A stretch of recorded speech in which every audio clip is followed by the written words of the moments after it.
So welcome dear students. Today we learn the remaining part of class 10th lesson 10th. तो इसका ये third video है। तो इसके अंदर अपन शुरू करते हैं। ये जो कहानी है वो मुख्य रूप से किसके द्वारा लिखी गई है? ये दास बेनुहर है उसके द्वारा लिखी गई है। इस कहानी का जो मुख्य पात्र है वो कौन है? बाबुली है। और ये जो ट्राइब्यूट कहानी है ये उड़िया साहित्य है वहाँ से ली गई है।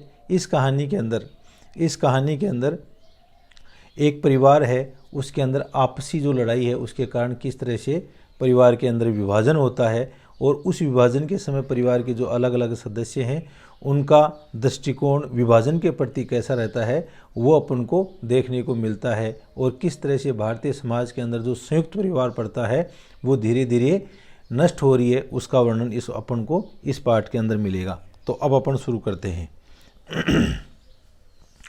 It was Sunday afternoon. यह है संडे यानी सैटरडे, यह शनिवार की दोपहर का समय था।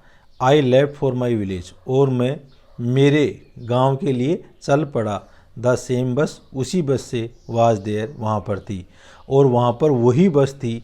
Inspiring in the tile that old familiar feeling, और ये जो इंस्पायरिंग यानी प्रेरणा दे रही थी, यानी वो ही पुरानी और परिचित फीलिंग है ना। कौन सी पुरानी और परिचित फीलिंग दे रही थी? जो बचपन में लेखक पढ़ते समय उस बस से गांव से शहर के लिए जाया करता था। I rush to occupy the seat, और मैंने सीट यानी बैठने की जो जगह है उसको प्राप्त करने के लिए रस यानी उतावला हुआ। जस्ट बिहाइंड द ड्राइवर, और जो ड्राइवर के पीछे वाली सीट है उसके लिए। माय फेवरेट सीट, और जो ड्राइवर है या चालक की पीछे वाली सीट है वो मेरे लिए फेवरेट थी। इन माई हरी, और जल्दी के अंदर। आई ब्रूस्ड माई नी, और मेरा अगेंस्ट द डोर, और ऐसे समय में मेरा नी या घुटना है वो दरवाज़ा के अगेंस्ट यानी उसके जाकर के टकरा गया। इट हर्ट मी, और इससे मेरे को चोट लग गई। हर्ट यानी चोट लगना। The brief case fell off, और मेरी जो ब्रीफ केस है या जो अटैची है वो गिर गई। And the little packet containing the Prasad of Lord Lingaraj, और एक छोटा सा पैकेट या बंडल जिसके अंदर लिंगराज भगवान के लिए प्रसाद था। Meant for my dear mother, और जो मैंने मेरी माँ के लिए रखा था। Was scattered over the ground, scattered यानी बिखर जाना। स्केटर्ड ओवर द ग्राउंड, और वो प्रसाद भी ग्राउंड यानी ज़मीन के ऊपर बिखर गया। I felt as if the entire bus was screeching aloud the question, और मैं देख रहा था एंटायर यानी कंप्लीट, यानी पूरी की पूरी बस है वो इस मतलब प्रश्नात्मक रूप से स्क्रीचिंग यानी सत्कार कर रही थी या चीख कर रही थी। आफ्टर हाउ मनी ईयर्स, कितने वर्षों बाद में। You have not bothered in the list to retain the tender love you had in your heart for your home. After how many years, यहाँ पर लेखक है वो आश्चर्य करता है कि कितने वर्षों से। You have bothered in the list, you have bothered यानी आप बोझा मान चुके हो। In the list to retain इन प्राप्त करना। द टेंडर लव, वो नाजुक प्रेम। You had in your heart for your home, जो आप अपने घर के लिए रखते हो, अपने परिवार के लिए रखते हो। Instead you have sold it to the butcher to help yourself, और इसके बजाय आपने इसको बेच दिया। किसको बेच दिया? Sold it to the butcher, butcher कसाई को बोलते हैं। इस प्रेम को आपने कसाई को बेच दिया। To help yourself become a city babu, जो कि आपकी सहायता कर सके, जिससे कि आप शहरी बाबू बन जाओ। Curse be on you, curses be on you, और ये आपके लिए क्रसेज यानी विपत्ति के समान है। आई बोर्डर द बस, मैं उस बस के अंदर, बोर्डर यानी चढ़ जाना, मैं उस बस में चढ़ गया। Collecting the brief case and the content of the सोइल्ड packet, और वहाँ पर मैंने वो मेरी सूटकेस ब्रीफ केस थी, अटैची थी, उसको लिया, उसके कंटेंट यानी सामान को लिया, और जो मिट्टी में लगा हुआ पैकेट है उसको भी मैंने ले लिया। वेयरिंग ए सेमलेस स्माइल, और उस समय मेरे पास में एक शर्मिंदगी पूर्वक मुस्कुराहट थी। फॉर द क्लीनर साफ करने के लिए, and the conductor of the bus, और उस बस का जो परिचालक है उसके लिए। It was 5 in the evening when I go down, और अब 5 बजे का समय हो गया था जब मैं वहाँ पर गो डाउन यानी नीचे उतरा। I had written beforehand यानी पहले से ही, मैंने पहले से ही लिख दिया था। क्या लिख दिया था? कि भाई मैं पहुंचने वाला हूं, ये सूचना पहले से ही उसने पत्र लिख के बता दी थी। My elder brother was there to meet me at the bus stop, और उस बस स्टॉप के ऊपर रुकने के लिए मेरा जो बड़ा भाई है वो बस स्टैंड पर पहले से ही था। He appeared a little tired and worn out. He appeared a little tired, वह थोड़ा सा थका हुआ दिख रहा था। एंड वोर्न आउट यानी घसा पीटा। Give that briefcase to me, यह अटैची ब्रीफ केस है वो मेरे को दे दो। दैट मस्ट बी हैवी, यह अवश्य ही भारी होगी। He almost snatched it away from me, और उसने लगभग इसको मेरे से ज़बरदस्ती ले लिया। I forgot even to touch his feet, और ऐसी स्थिति के अंदर लेखक है वो अपने बड़े भाई के जो पैर है वो छूना भी भूल गया।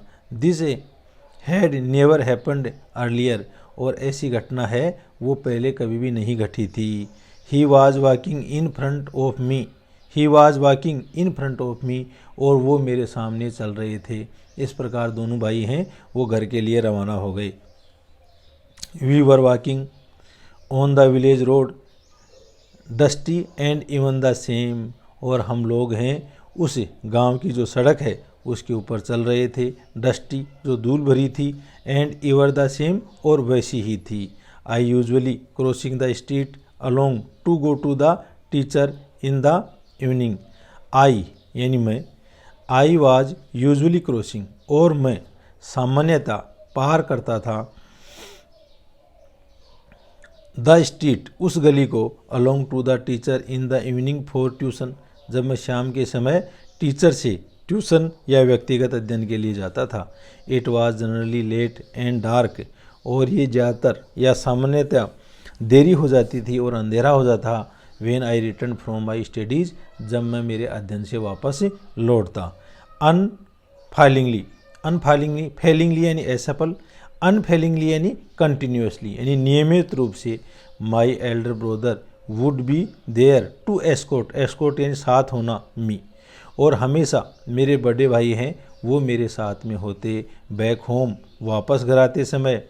List I should be frightened, नहीं तो मैं है वो डर जाता, यानी मैं अकेला डरता इसलिए मेरे भाई हमेशा साथ होते। हु वुड कैरी द लालटेन, वो अपने साथ में लालटेन लेकर के आते। My bag o books and notes, और my bag o books and notes, और मेरी जो किताबें हैं और नोट्स हैं वो भी लेकर के आते। तो यहाँ पर आप देखते हो कि किस तरह से जो एल्डर ब्रदर है वो अपने छोटे भाई के लिए चिंतित रहता है और उसकी देखभाल करता है। I had to follow him to do so, और मैं भी उनकी इसमें सहायता करता।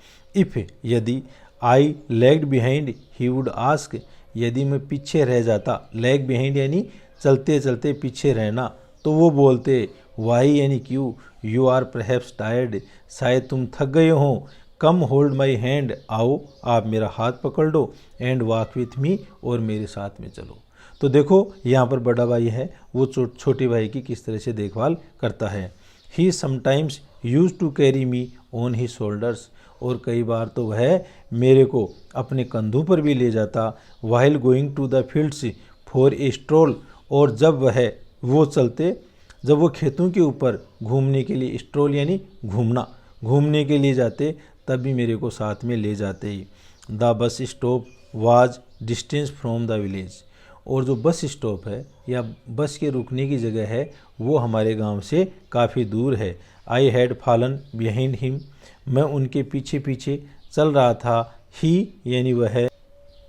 ही stopped and asked the same old question he used to ask, तो इसके ऊपर वो बड़े भाई हैं वो रुक गए और उन्होंने वो ही पुराने वाला क्वेश्चन पूछा। I just could not speak, और इसके ऊपर मैं कुछ भी नहीं बोल पाया। The past was sprouting up in me, और मेरे अंदर जो भूतकाल है वो स्प्राउटिंग यानी अंकुरित हो गया, वो पहले की चीज़ें मेरे को फिर याद आ गई। The childhood days and the days now, कि वो बचपन के दिन और आज का समय। Time has coagulated for me, और समय है वो मेरे के लिए जम गया था। आई हैव चेंज्ड, मैं बदल गया था। बट माई एल्डर ब्रदर, लेकिन मेरा बड़ा भाई, यहाँ पर फिर देखो क्वेश्चन मार्क है, यानी फिर वो प्रश्न चिन्ह लगाता है कि मैं तो बदल गया लेकिन मेरा भाई नहीं बदला। Time could not bring upon him any change, और समय उनके अंदर किसी प्रकार का कोई परिवर्तन लेकर के नहीं आया। एज इन दोज डेज, उन दिनों, he was still walking in front of me, वो अब भी मेरे सामने चल रहे थे। कैरिंग माई बैग, मेरा बैग ले जा रहे थे। आई फेल्ट सो स्मॉल, और इसके अंदर मैं बहुत बोना महसूस किया मैंने अपने आप को। हेजिटेटिंगली, यानी हिचकिचाहट के साथ में, आई सेड, मैंने कहा, ब्रदर, भैया, give me that brief case, यह ब्रीफ केस मेरे को दे दो। Let me carry it for a while, इसको मेरे को इसको थोड़ा सा ले चलने दो। कैरी यानी ले जाना। डोंट यू वरी, आप चिंतित मत हो। ही सेड, उन्होंने कहा। इट इज़ हैवी, यह भारी है। एंड यू आर टायर्ड, और आप थके हुए हो। Let us quicken our steps, अपन को हमारे कदम हैं उनको क्विकन यानी तेज करनी चाहिए। You must be feeling hungry, और आप अवश्य भी भूखे भी महसूस कर रहे होंगे। It is time for the evening meal, और यह शाम के भोजन का समय है। I followed him in silence, और मैं चुपचाप उनके पीछे चलता रहा, मैं उनका चुपचाप उनका पीछा करता रहा। वी रीच्ड होम, हम घर पहुंच गए। इट वॉज ऑलरेडी डार्क, और इस समय लगभग अंधेरा हो गया था। The time of the lightning of weeks before, और यह बत्तियों का समय हुआ उससे पहले। ही सेक्रेड तुलसी प्लांट से, ही सेक्रेड यानी उस तुलसी का जो पौधा है उसके पास में बत्ती लगाने का समय हो गया। अनलाइक दोज डेज, उन दिनों की तरह। None of my nephews rushed towards me, कोई भी मेरे भतीजियाँ हैं वो मेरे पास में दौड़ करके नहीं आई। हाउलिंग यानी हो हल्ला करती हुई। हियर्स अंकल, अरे चाचा। My sister in law did not run from the kitchen to receive me, और मेरी जो भाभी है वो भी मेरे को रिसीव करने के लिए या मेरा स्वागत करने के लिए किचन या रसोई से दौड़ करके नहीं आई। I was all quiet and calm, हम सभी शांत और चुप थे। Only my mother came and stood near me, केवल मेरी माँ है वो आई और पास में आकर के खड़ी हो गई। The second brother and his wife were nowhere to the scene, और इस समय हमारे जो दूसरा भैया या 2 नंबर का भाई और उनकी पत्नी है वो उस परिदृश्य में कहीं नहीं थे, यानी मैं जब घर गया तो वो कहीं भी नहीं दिखाई दिए। इन द एंटायर हाउस, उस पूरे घर के अंदर, there was an air of unusualness, वहाँ पर एक असामान्यता का एक हाव भाव था, वातावरण था। Rather the stillness of the graveyard, और ऐसी शांति थी जैसे कब्रिस्तान के अंदर शांति होती है, सब लोग चुप होते हैं। As if the house was preparing for its ultimate collapse, और ऐसा लग रहा था कि जो घर है वो अपने अंतिम ढह जाने की स्थिति में या अंतिम विघटन की स्थिति में चल रहा था। I try to normal with everyone, मैं प्रत्येक व्यक्ति के साथ में नॉर्मल या सामान्य होने की कोशिश की, टायर्ड यानी कोशिश की। बट देयर वाज दैट एबोनिएबल लल, लेकिन वहाँ पर यह एबोमिनेबल यानी खराब, लल यानी शांति थी, ऑल अराउंड चारों तरफ। लेकिन वहाँ पर यह जो एकदम खराब या बेकार प्रकृति की शांति चारों तरफ थी। My second brother and his wife, मेरा जो 2 नंबर का भाई है वो और उनकी पत्नी, in spite of their presence at home, यानी उनकी घर के अंदर उपस्थिति के बावजूद, इन स्पाइट ऑफ यानी के बावजूद, शोव्ड नो इमोशन, उन्होंने किसी प्रकार का कोई भाव प्रदर्शित नहीं किया। There were all set for the partition, वहाँ पर विभाजन की पूरी तरह से सेट यानी व्यवस्थित थे। दे केयर्ड फॉर नथिंग एल्स, और इसके अलावा वो किसी भी चीज़ को नहीं देख रहे थे। I could not sleep that night, और मैं उस रात सो नहीं पाया। एंड और the following morning passed quite uneventfully, और आने वाला जो समय है वो अनइवेंटफुली यानी बिना घटना के, यानी बिना किसी घटना के आने वाला सुबह है वो भी गुजर गया। इट वॉज मिड डे, अब दोपहर का समय था। 7 or 8 people had gathered in our courtyard to supervise the division। 7-8 लोग हैं वो हमारे घर के अहाते के अंदर, कोर्टयार्ड यानी अहाता, उसके अंदर खड़े आ गए, इकट्ठे हो गए, जिससे कि जो विभाजन है उसका वो सुपरविजन कर सकें। वी 3 brothers वर प्रेजेंट, हम तीनों भाई हैं वो वहाँ पर उपस्थित थे। Mother was not to be seen anywhere in the vicinity, vicinity यानी आसपास में, आस पड़ोस का इलाका, और जो मदर है वो कहीं भी आसपास में दिखाई नहीं दे रही थी। We were waiting for the final separation, और हम लोग हैं वो अंतिम विभाजन है उसका इंतज़ार कर रहे थे। As if ready to slice out the flesh of the domestic body, और इस तरह से तैयार थे कि जो हमारे घरेलू जो बॉडी है या शरीर है उसका जो फ्लेश मांस है उसकी फाँक फाँक कर दी जाए, यानी घर की चीज़ों को बांटा जाए। Which our parents had nourished since the day of their marriage, और इस घर को हमारे माता पिता हैं वो अपनी शादी से ही इसका पोषण किया था, इसको पाला पोसा था। एंड और देन इन तब we would run away in 3 different direction, हम तीनों लोग हैं वो तीनों भिन्न भिन्न जो दिशाएं हैं उनमें जा रहे थे। कल्चिंग ए पीस ईच, और प्रत्येक जो टुकड़ा है उसको जकड़ करके पकड़े हुए थे। All the house hold articles, article सामान को बोलते हैं, हाउस होल्ड यानी घरेलू, पूरा का पूरा घरेलू जो सामान है were heaped in the family courtyard, heaped यानी ढेर लगाना, जो परिवार का अहाता था उसके अंदर, अहाता था उसके अंदर उसका ढेर लगा दिया गया। There were to be divided into 3 parts, और इस सामान को 3 भागों में विभाजित किया जाना था। All the small things of the house, हमारे घर की सभी छोटी छोटी चीज़ें, almost everything movable starting from the ladle से, और यहाँ तक कि प्रत्येक चीज़ें जिनको मूवेबल यानी एक जगह से दूसरी जगह ले जाया जा सके, स्टार्टिंग फ्रॉम द लेडल्स, यहाँ तक कि करछइयाँ made out of coconut shell से, जो कि एंड बम्बू यानी बाँस, जो कि नारियल के खोल से और बाँस से, टू द लिटिल बॉक्स, बाँस के छोटे छोटे बॉक्स यानी box, where father use to keep his betel से, जहाँ पर पिताजी हैं वो अपने पान हैं उनको रखा करते थे। The axe and the old radio, यहाँ तक कि पुरानी कुल्हाड़ी और पुराना radio set too had been produced, उसको भी उस हीप या ढेर के अंदर रख दिया गया। A long list of all these items was made, और एक लंबी लिस्ट या सूची है वो इन सब चीज़ों की बनाई गई। नथिंग वाज स्प्रेड, कोई भी चीज़ फैली हुई नहीं थी।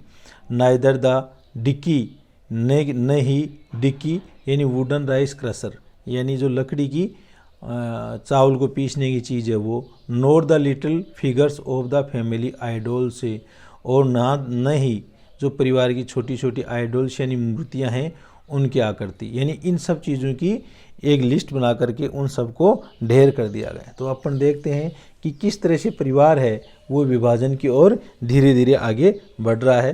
तो थैंक यू। नेक्स्ट पार्ट में आपको अगला रिमेनिंग पार्ट बताया जाएगा। Thank you.